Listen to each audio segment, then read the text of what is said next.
What happened 3 weeks ago was nothing less than a national trauma. Really, it was two national traumas. The first national trauma occurred when an assassin's bullet silenced the most prominent proponent of peaceful debate on the American right. The second trauma occurred moments later when mainstream voices on the left minimized, mocked, and even celebrated the murder. Popular leftist streamer Hassan Piker called for the murder of conservatives more broadly. Quote, "Kill them, kill those mother effers, murder those mother effers in the street, let the streets soak in their effing red capitalist blood." It was not just professional pundits and political figures. What was even more shocking to most people was how many ordinary, normie liberals minimized, justified, and even celebrated the bloodshed. The American left reacted to the highest profile assassination of a political figure in more than half a century. The assassination of a figure, moreover, who held no public office, who passed no legislation, by minimizing, justifying, and even celebrating the violence. To understand this whole thing, I think we have to go back to the very beginning, kind of in like a step-by-step thing of what we heard. And I can't speak for all of you, but I know what I was told and what I heard and saw coming from the media, social media, and everything, pretty much in order, is that first, Charlie had been shot. Horrific news.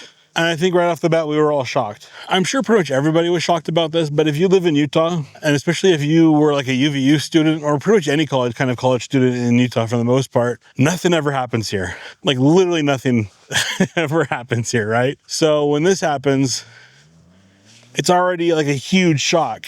And then within just a couple of minutes, maybe 10, 15 minutes, we hear that George Zinn is in the crowd screaming with his pants down, "I did it! I did it! Shoot me!"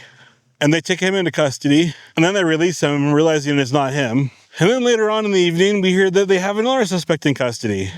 And then about 2 hours later, we hear, wait, that wasn't the right guy either, right?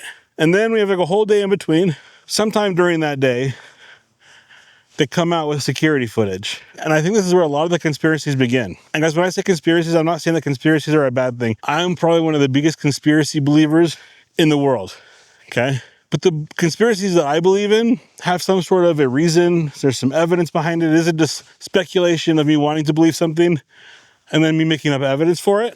And I'm not saying that's what everyone here in this situation is doing. And it's definitely good to question the government. I mean, how many times has the FBI lied? The whole government lied. We have COVID, we have the vaccines, we have January 6th, January 13th, we have the moon landing, we have JFK, we have, 9/11, if you want to go into that. So it's definitely a good thing to question the government. I support it 100%, but we got to make sure that we're being smart about it. All right, guys, what I remember getting next was the next day, sometime we started getting security footage. And maybe it was earlier in this, but this is just what I remember, guys, is that sometime either that day or the next day, we started getting photos from security footage. Okay, and one of the first ones that came out was a very, very blurry photo. And we didn't know who this person was yet, but we have pictures, and what the FBI did, or the police did, is they took these photos and they ran them through an AI pixel/sharpener program, which a lot of people use. I have one of these. I'll show you how that works. And they spat out like 3 or 4 different photos of someone that looked like Tyler Robinson, but they weren't exactly all the same.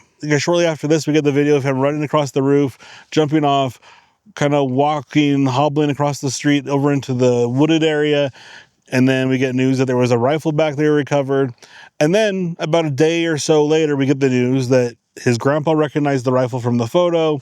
His parents recognized him. And they got a hold of some former sheriff or deputy or someone that worked for the police department and turned himself in. Okay, from there, we didn't hear anything for about another 10 days or so, I believe. And that's when we get the news from Andrew Kolvik that Charlie is a man of steel, and that it was a .30-06 that went into his neck. It got stopped just below the skin. And by this time, all kinds of theories had already started to come out, and we're going to go over those, but this did not help the situation.